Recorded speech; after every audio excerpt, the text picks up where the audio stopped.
ലോകത്തിലെ ഏറ്റവും വലുതും ശക്തവുമായ Pentecost വിഭാഗങ്ങളിലൊന്നാണ് assemblies of God.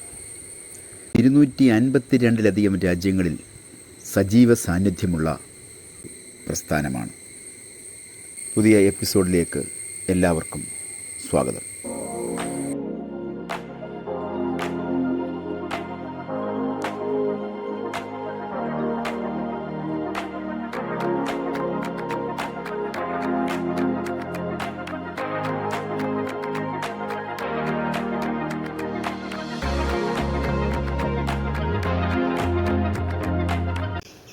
Assemblies of God പ്രവർത്തനം കേരളത്തിൽ. അസംബ്ലീസ് ഓഫ് ഗോഡിൻ്റെ പ്രഥമ മിഷണറിയായി മിസസ് മേരി ചാപ്മാൻ 1925 മദ്രാസിലെത്തി. പല സ്ഥലങ്ങളിലും പ്രവർത്തിച്ചുകൊണ്ടിരുന്നു. 1921 കേരളത്തിലെത്തി. തിരുവനന്തപുരത്തും പിന്നീട് ചെങ്ങന്നൂർ, കൊല്ലം എന്നിവിടങ്ങളിലും പ്രവർത്തിച്ചിട്ട് 1925 മാവേലിക്കരയിലുമെത്തി. അവരോടൊപ്പം മറ്റൊരു മിഷണറി സ്പെൻസർ മെയ് കുടുംബം പ്രവർത്തിച്ചിരുന്നു. പിന്നീട് മെയ് കുടുംബം കൊളംബോയിൽ പല യോഗങ്ങൾക്കായി പോവുകയും അവിടെ തുടരുകയും ചെയ്തു. മേരി ചാപ്മാൻ 1927 മാവേലിക്കരയിൽ വെച്ച് നിദ്ര പ്രാപിച്ചു. മേരി ചാപ്മാനെക്കുറിച്ച് നമ്മൾ പല വീഡിയോകളും ചെയ്തിട്ടുണ്ട്. മേരി ചാപ്മാനെക്കുറിച്ച് കൂടുതലായി അറിയുവാൻ ആ വീഡിയോകൾ കാണുക. 1913 ഒക്ടോബറിൽ റോബർട്ട് എഫ് കുക്ക് എന്ന ഒരു സ്വതന്ത്ര മിഷണറി ഇന്ത്യയിൽ വന്നു. ആദ്യം തമിഴ്നാട്ടിലും പിന്നീട് കേരളത്തിലും പ്രവർത്തിച്ചു വന്നു. അദ്ദേഹത്തിൻ്റെ മകൻ്റെ രേഖയിൻ പ്രകാരം 1917 1920 ഇടയിൽ അദ്ദേഹം അസംബ്ലീസ് ഓഫ് ഗോഡ് ഇൻ ഇന്ത്യയിൽ ചേർന്നു. കൊട്ടാരക്കരയിൽ വന്ന് താമസിച്ച അദ്ദേഹം 1926 ചെങ്ങന്നൂരിലേക്ക് പ്രവർത്തനം മാറ്റി. 1929 അദ്ദേഹം അസംബ്ലീസ് ഓഫ് ഗോഡ് വിട്ടു, സ്വതന്ത്രമായി പ്രവർത്തിച്ചു. 1926 ജോൺ ബർജസ് എന്ന മിഷണറി മേരി ചാപ്മാൻ്റെ കൂടെ ശുശ്രൂഷിക്കുവാനായി മാവേലിക്കരയിലെത്തി. 1927 അസംബ്ലീസ് ഓഫ് ഗോഡ് അമേരിക്കയ്ക്ക് പുറത്തുള്ള ആദ്യത്തെ ബൈബിൾ സ്കൂളായി ബെഥേൽ ബൈബിൾ സ്കൂളിനെ അംഗീകരിച്ചു. 1927 അസംബ്ലീസ് ഓഫ് ഗോഡ് അമേരിക്കയ്ക്ക് പുറത്തുള്ള ആദ്യത്തെ ബൈബിൾ സ്കൂളായി ബെഥേൽ ബൈബിൾ സ്കൂൾ മാവേലിക്കരയിൽ ആരംഭിച്ചു. പിന്നീട് തിരുവനന്തപുരത്തേക്ക് മാറ്റിയ ഈ സ്കൂൾ 1947 അതിൻ്റെ ഇപ്പോഴത്തെ ആസ്ഥാനമായ പുനലൂരിലേക്ക് മാറ്റി. അദ്ദേഹത്തോടൊപ്പം pastors AJ John, PV John, Philip Thalavady എന്നിവരും പ്രവർത്തിച്ചിരുന്നു. പിന്നീട് അവർ മൂവരും അസംബ്ലീസ് ഓഫ് ഗോഡ് എന്ന പ്രസ്ഥാനം വിട്ടുപോയി. പന്തളം മത്തായി ഉപദേശി എന്ന ദൈവദാസനും ബർജസിനൊപ്പം പ്രവർത്തിച്ചിരുന്നു. 1947 south India assemblies of God രൂപം കൊണ്ടപ്പോൾ കേരളത്തിലെ പ്രവർത്തനം മലയാളം ഡിസ്ട്രിക്റ്റ് എന്ന പേരിൽ അറിയപ്പെട്ടിരുന്നു. പിന്നീട് ആ പേര് സൗത്ത് വെസ്റ്റ് ഡിസ്ട്രിക്റ്റ് എന്നാക്കി. 1982 സതേൺ സെക്ഷൻ എന്നറിയപ്പെട്ടിരുന്ന കന്യാകുമാരി ജില്ലയിലെ സഭകൾ ഒരു പ്രത്യേക ഡിസ്ട്രിക്റ്റായി മാറിയപ്പോൾ ആ പേര് വീണ്ടും മലയാളം ഡിസ്ട്രിക്റ്റ് എന്നാക്കി. 1997 മലബാർ മേഖല ഒരു പ്രത്യേക ഡിസ്ട്രിക്റ്റായി മാറി. മലബാർ ഡിസ്ട്രിക്റ്റ് രൂപം കൊണ്ടു. മലയാളം ഡിസ്ട്രിക്റ്റ് തൃശ്ശൂർ മുതൽ തിരുവനന്തപുരം വരെയുള്ള ജില്ലകൾ ഉൾപ്പെട്ടതാണ്. 1948 JH ബർജസ് സൂപ്രണ്ടായി ഒരു 3 അംഗ കമ്മിറ്റി തിരഞ്ഞെടുക്കപ്പെട്ടു. 1966 അത് 5 അംഗ കമ്മിറ്റിയായി. 1950 ആദ്യത്തെ സ്വദേശീയ സൂപ്രണ്ടായി തിരഞ്ഞെടുക്കപ്പെട്ട പാസ്റ്റർ AC ശാമുവേൽ 1967 വരെ ആ സ്ഥാനത്ത് തുടർന്നു.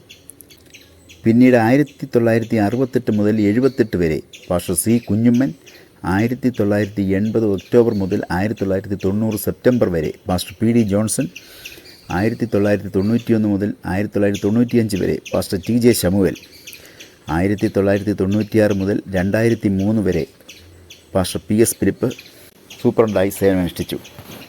1948 റവറൻഡ് JH ബർജസ് സൂപ്രണ്ടായി ഒരു 3 അംഗ കമ്മിറ്റി തിരഞ്ഞെടുക്കപ്പെട്ടു.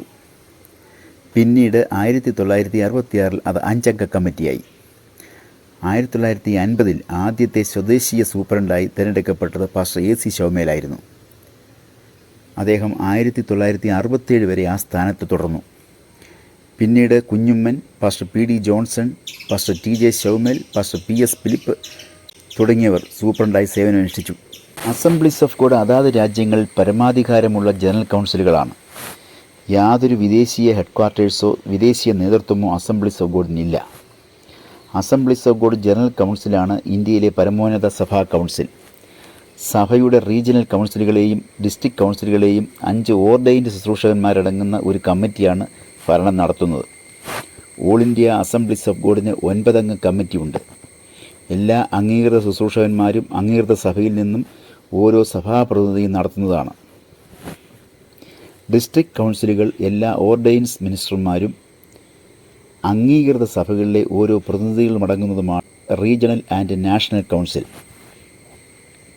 എല്ലാ അംഗീകൃത ശുശ്രൂഷകന്മാരും അംഗീകൃത സഭയിൽ നിന്നും ഓരോ സഭാപ്രതിനിധിയും നടത്തുന്നതാണ് ഡിസ്ട്രിക്ട് കൗൺസിലുകൾ. എല്ലാ ഓർഡൈൻഡ് ശുശ്രൂഷകന്മാരും അംഗീകൃത സഭകളിലെ ഓരോ പ്രതിനിധികളും അടങ്ങുന്നതാണ് റീജിയണൽ ആൻഡ് നാഷണൽ കൗൺസിൽ. ഇതാണ് സഭയുടെ പരമോന്നത കൗൺസിൽ. അവരാണ് സഭാ നേതാക്കന്മാരെ തിരഞ്ഞെടുക്കുന്നതും സഭാ നിയമങ്ങൾ നിർമ്മിക്കുന്നതും. ഡിസ്ട്രിക്ട് കൗൺസിലുകൾ വർഷത്തിലൊരിക്കലും, റീജിയണൽ കൗൺസിലുകൾ 2 വർഷത്തിലൊരിക്കലും, ദേശീയ കൗൺസിൽ 3 വർഷത്തിലൊരിക്കലും കൂടി സഭാ നേതാക്കന്മാരെ തിരഞ്ഞെടുക്കുന്നു.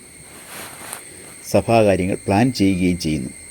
ഈ കൗൺസിലുകൾ കൂടുമ്പോൾ രഹസ്യ ബാലറ്റിലൂടെ നേതാക്കന്മാരുടെ പേര് നോമിനേറ്റ് ചെയ്യുകയും അപ്പോൾ തന്നെ രഹസ്യ ബാലറ്റിലൂടെ അവരെ തിരഞ്ഞെടുക്കുകയും ചെയ്യുന്നു. നേതൃസ്ഥാനത്തേക്ക് തിരഞ്ഞെടുക്കപ്പെടുന്നവർ പരിചയസമ്പന്നരായ ഓർഡൈൻ ശുശ്രൂഷകന്മാരായിരിക്കും. മലയാളം ഡിസ്ട്രിക്റ്റിനെ ഉത്തരം, ദക്ഷിണം, മധ്യം എന്ന 3 മേഖലകളായി തിരിച്ചിരിക്കുന്നു. അതിൻ്റെ ചുമതല 3 മേഖലാ ഡയറക്ടർമാർ വഹിക്കുന്നു. മേഖലകളെ വീണ്ടും സെക്ഷനുകളായി തിരിച്ചിരിക്കുന്നു. മലയാളം ഡിസ്ട്രിക്റ്റിൽ മേഖലകളെ വീണ്ടും സെക്ഷനുകളായി തിരിച്ചിരിക്കുന്നു. സെക്ഷൻ പ്രസിഡന്റിനെ പ്രസ്ബിറ്റർ എന്ന് വിളിക്കുന്നു. അദ്ദേഹത്തിൻ്റെ കൂടെ സഭാപ്രതിനിധികളും അടങ്ങുന്നതാണ് സെക്ഷൻ കമ്മിറ്റി. കുട്ടികൾക്കായി ക്രമീകൃതമായ സൺഡേ സ്കൂൾ ഡിപ്പാർട്ട്മെൻറ്റ് പ്രവർത്തിക്കുന്നു. സംസ്ഥാനത്തെ സെക്ഷൻ തലങ്ങളിൽ ഇത് ക്രമീകരിക്കപ്പെട്ടിരിക്കുന്നു. സ്ത്രീകളുടെ ഇടയിലെ പ്രവർത്തനങ്ങളെ വിമൻസ് മിഷണറി കൗൺസിൽ എന്ന് വിളിക്കുന്നു. വിവിധ സാമൂഹ്യ സേവന രംഗങ്ങളിൽ WMC ശ്രദ്ധ ചെലുത്തുന്നു. യുവജനങ്ങളുടെ ഇടയിലെ പ്രവർത്തനങ്ങളെ ക്രൈസ്റ്റ് അംബാസഡേഴ്സ് എന്ന് വിളിക്കുന്നു. ഇവയ്ക്ക് സംസ്ഥാന സെക്ഷൻ ചുമതലക്കാരുണ്ട്. മിഷൻസ് ഡിപ്പാർട്ട്മെൻറ്റ് പുതിയ പ്രവർത്തനങ്ങളുടെ കാര്യങ്ങൾ ശ്രദ്ധിക്കുന്നു. കൂടാതെ മലയാളികളായ മറുനാടൻ സഹോദരന്മാർ മിഷൻസ് കോർഡിനേറ്ററായി പ്രവർത്തിക്കുന്നു. മലയാളം ഡിസ്ട്രിക്റ്റിൻ്റെ ഔദ്യോഗിക ബൈബിൾ സ്കൂൾ പുനലൂരിലുള്ള ബഥേൽ ബൈബിൾ കോളേജാണ്. ഇന്ത്യയിലെ അനേകം ഭാഗങ്ങളിൽ അസംബ്ലീസ് ഓഫ് ഗോഡിന് ബൈബിൾ സ്കൂളുകളുണ്ട്. ബാംഗ്ലൂരിലെ സതേൺ ഏഷ്യ ബൈബിൾ കോളേജിൽ ഇതിൽ മുൻപന്തിയിൽ നിൽക്കുന്നു. EN ബെൽ നടത്തിയിരുന്ന വേഡ് ആൻഡ് വിറ്റ്നസ് എന്ന പത്രം 1918 ദ പെന്തക്കോസ്തൽ ഇവാഞ്ചൽ എന്ന പേര് മാറ്റുകയും അസംബ്ലീസ് ഓഫ് ഗോഡിൻ്റെ ഔദ്യോഗിക പത്രമായി അറിയപ്പെടുകയും ചെയ്തു. ഇതിന് 3 ലക്ഷത്തിലധികം വരിക്കാരുണ്ടായിരുന്നു. കേരളത്തിലെ മറ്റൊരു ഡിസ്ട്രിക്റ്റാണ് മലബാർ ഡിസ്ട്രിക്റ്റ്. ഇതിൻ്റെ ചുമതല പാസ്റ്റർ VT എബ്രഹാം വഹിക്കുന്നു.